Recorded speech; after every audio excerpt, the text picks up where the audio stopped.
Morning, guys. We are back again for May 27th. We are doing a daily Bible read from the 1 year NLT Bible, starting with 2 Samuel 12:1. So the Lord sent Nathan the prophet to tell David this story. There were two men in a certain town. One was rich and one was poor. The rich man owned a great many sheep and cattle. The poor man owned nothing but one little lamb he had bought. He raised that little lamb, and it grew up with his children. It ate from the man's own plate and drank from his cup. He cuddled it in his arms like a baby daughter. One day, a guest arrived at the home of the rich man. But instead of killing an animal from his own flock or herd, he took the poor man's lamb and killed it and prepared it for his guest. David was furious. As surely as the Lord lives, he vowed, any man who would do such a thing deserves to die. He must repay 4 lambs to the poor man for the one he stole and for having no pity.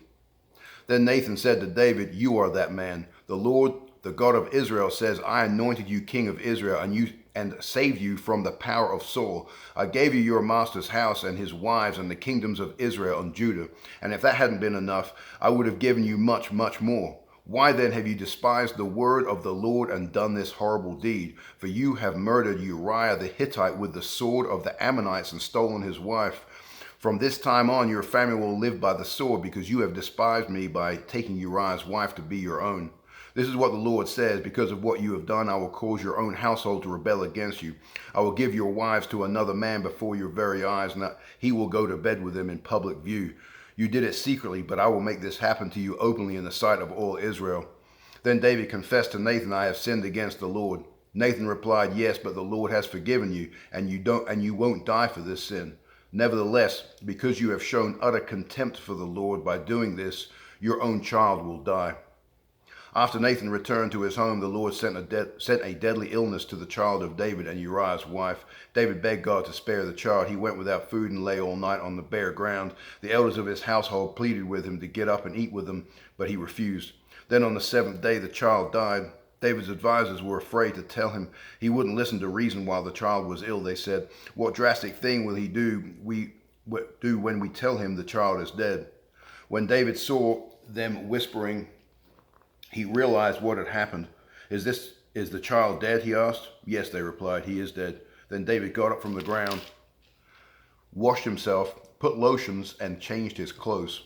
He went to the tabernacle and worshipped the Lord. After that, he returned to the palace and was served food and ate. His advisors were amazed. We don't understand you, they told him. While the child was still living, you wept and refused to eat, but now that the child is dead, you have stopped your mourning and are eating again. David replied, I fasted and wept while the child was alive, for I said, perhaps the Lord will be gracious to me and let the child live. But why should I fast when he is dead? Can I bring him back again? I will go to him one day, but he cannot return to me. Then David comforted Bathsheba, his wife, and slept with her. She became pregnant and gave birth to a son, and David named him Solomon. The Lord loved the child and sent word through Nathan the prophet that they should name him Jedediah, which means beloved of the Lord, as the Lord had commanded. Meanwhile, Joab was fighting against Rabbah, the capital of Ammon, and he captured the wall fortifications. Joab sent messengers to tell David, I have fought against Rabbah and captured its water supply. Now bring the rest of the army and capture the city. Otherwise I will capture and get credit for the victory. So David gathered the rest of the army and went to Rabbah, and he fought against it and captured it. David removed the crown from the king's head, and it was placed on his own head. The crown was made of gold and set with gems, and it weighed 75 pounds. David took a vast amount of plunder from the city. He also made slaves of the people of Rabbah and forced them to labor with saws, iron picks, and iron axes, and to work in the brick kilns. That is how he dealt with the people of all the Ammonite towns. Then David and all the army returned to Jerusalem. Okay, we're going to read from John 16, verses 1 through 33 next. I have told you these things so that you won't abandon your faith, for you will be expelled from the synagogues, and the time is coming when those who kill you will think they are doing a holy service for God. This is because they have never known the Father or me. Yes, I'm telling you these things now, so that when they happen, you will remember my warning. I didn't tell you earlier because I was going to be with you for a while longer. But now I'm going away to the one who sent me, and not one of you is asking where I'm going. Instead, you grieve because of what I've told you. But in fact, it is better for you that I go away, because if I don't, the advocate won't come. If I don't go away, then I will send him to you. And when he comes, he will convict the world of its sin and of God's righteousness and of the coming judgment. The world's sin is that it refuses to believe in me. Righteousness is available because I go to the Father, and you will see me no more. Judgment will come because the ruler of this world has already been judged. There is so much more I want to tell you, but you can't bear it now. When the Spirit of truth comes, he will guide you into all truth. He will not speak of his own on his own, but will tell you what he has heard. He will tell you about the future. He will bring me glory, telling you whatever he receives from me. All that belongs to the Father is mine. This is why I said, the Spirit will tell you whatever he receives from me.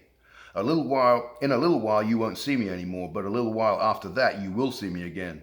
Some of the disciples asked each other, what does he mean when he says, in a little while you won't see me, but then you will see me, and I am going to the Father? And what does he mean by a little while? We don't understand. Jesus realized they wanted to ask him about it, so he said, Are you asking yourselves what I mean? I said a little while you won't see me, but a little while after that you will see me again. I tell you the truth, you will weep and mourn over what is going to happen to me, but the world will rejoice. You will grieve, but your grief will suddenly turn to wonderful joy. It will be like a woman suffering the pains of labor. When her child is born, her anguish gives way to joy because she has brought a new baby into the world. So you have sorrow now, but I will see you again. Then you will rejoice, and no one can rob you of that joy. And at that time, you won't need to ask me for anything. I tell you the truth, you will ask the Father directly, and he will grant your request because you use my name. You haven't done this before. Ask using my name, and you will receive, and you will have abundant joy.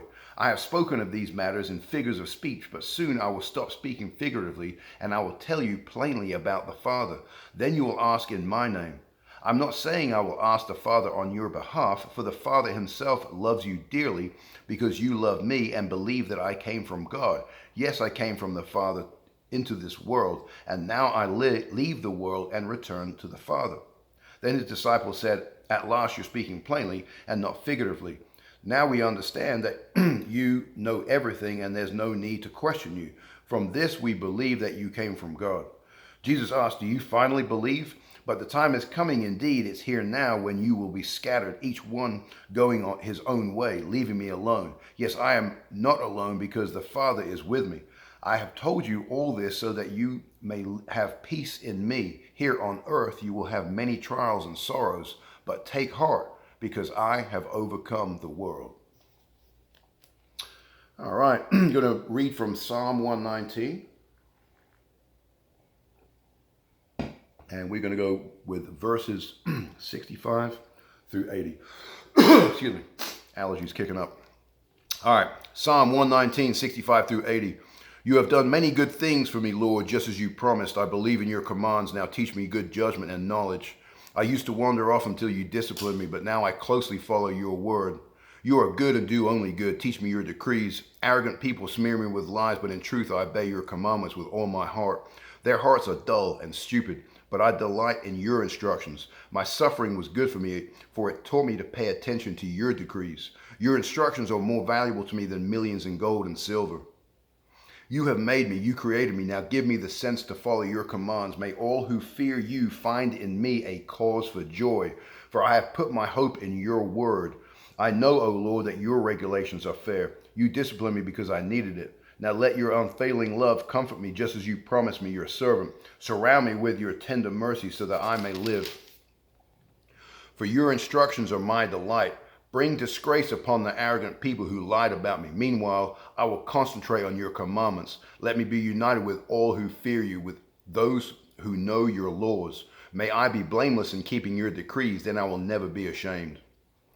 Proverbs 16, verses 4 and 5. The Lord has made everything for his own purposes, even the wicked for a day of disaster. The Lord detests the proud. They will surely be punished.